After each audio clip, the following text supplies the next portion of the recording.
Good morning, students. Again, welcome in your history class. As you know, we were taking the chapter 9. The name of the chapter is Kings and Chronicles. In this lesson, you have read about the Mughals. First of all, we have taken the first topic, the Mughal and their emperor.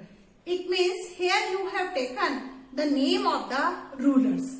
After that, you have taken the different chronicles of the Mughals. यानी कि Mughals ने कैसे कैसे अपने chronicles यानी कि जो उन्होंने काम किए उसको प्रिजर्व कर रखा. After that, we have taken the paintings of the Mughal periods, and after that we have taken the historical texts of the Mughals. After that, we have taken the ideal kingdom of Mughal emperor, and after that we have taken the capitals and the Mughals empire. And student, हाँ जी, next we have taken the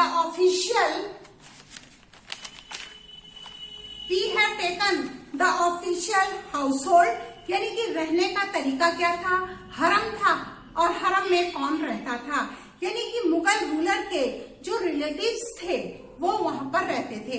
and after that you have taken the official in Mughal administration, यानी कि मुगल का काम कैसे होता था, मुगल के शासन में कौन कौन से इम्पोर्टेंट जो मैंने आपको बताए थे कि सत्ता को देखने वाले लोग कौन थे. In this series in my 7th part today we are taking Jesuit missionaries in the Mughal court.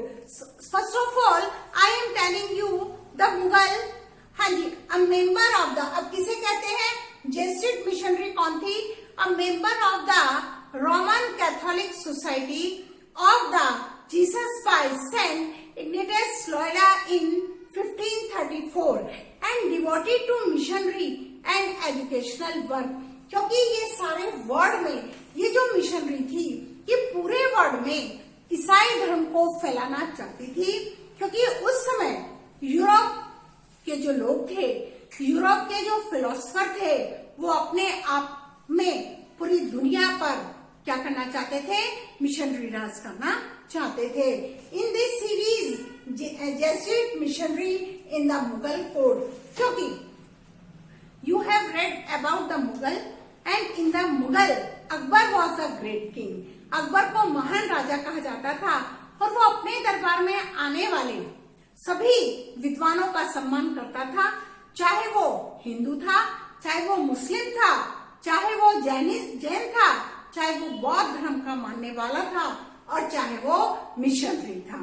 तो इस मिशनरी का पढ़ेंगे Jesuit missionaries in the Mughal code. Mughal emperor assume many title like Shahenshah, Jahangir, Shahjahan etcetera. बच्चे ये नाम इनके नहीं थे, लेकिन ये उपाधियां इनके सम्मान में इनको दी गई थी. All conquerors who sought to make their way into the Indian subcontinent had to cross the Hindu Kush mountains.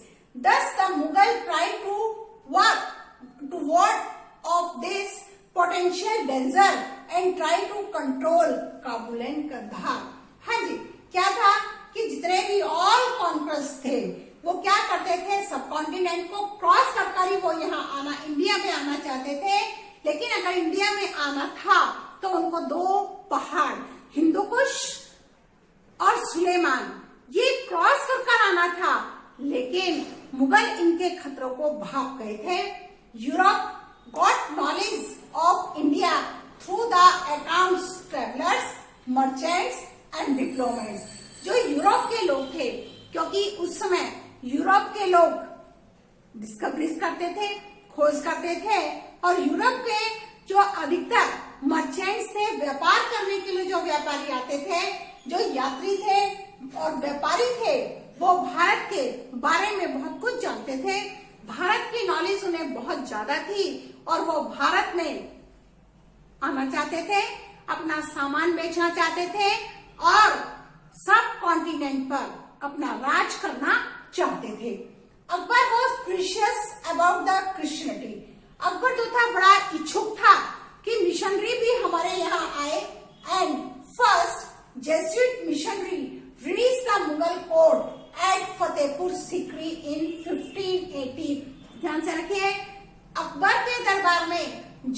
सबसे पहले जेसुइट मिशनरी आई, वो कहां पर आई? फतेहपुर सीकरी में आई। कब आई? 1580 में आई। The Jesuit account are based on personal observation and shed light on the characters and mind of the emperor. क्योंकि मिशनरी इंडिया में आना चाहते थे, शॉर्ट में बता रही हूं। आने के लिए सबसे पहले उन्होंने अकबर का दरबार चुना। याद रखिए, 1 मार्क के क्वेश्चन के लिए इंपॉर्टेंट है। सबसे पहले कौन आया मिशनरी की तरफ से? जेसुइट मिशनरी आई। किसकी कोर्ट में आई? अकबर की कोर्ट में आई।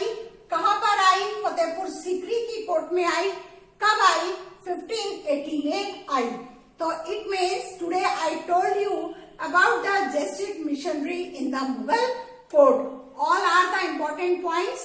I think you have taken the knowledge about the Jesuit missionary. कहाँ की थी? यूरोप की थी। कहाँ आना चाहती थी? इंडिया सब कॉन्टिनेंट पे आना चाहती थी। क्यों आना चाहती थी? व्यापार करने के लिए और अपनी मिशन को आगे बढ़ाने के लिए, यानी कि ईसाई धर्म को फैलाने के लिए ये इंडिया में आई। किस राजा के टाइम में आई? अकबर राजा के टाइम में आई। किस जगह पर आई? फतेहपुर सीकरी पर आई। कब? 1580 में। तो thank you student, I think you have taken the knowledge about the Jesuit missionary in the Mughal court. I think now you know a lot of about the Mughal period. Thank you students.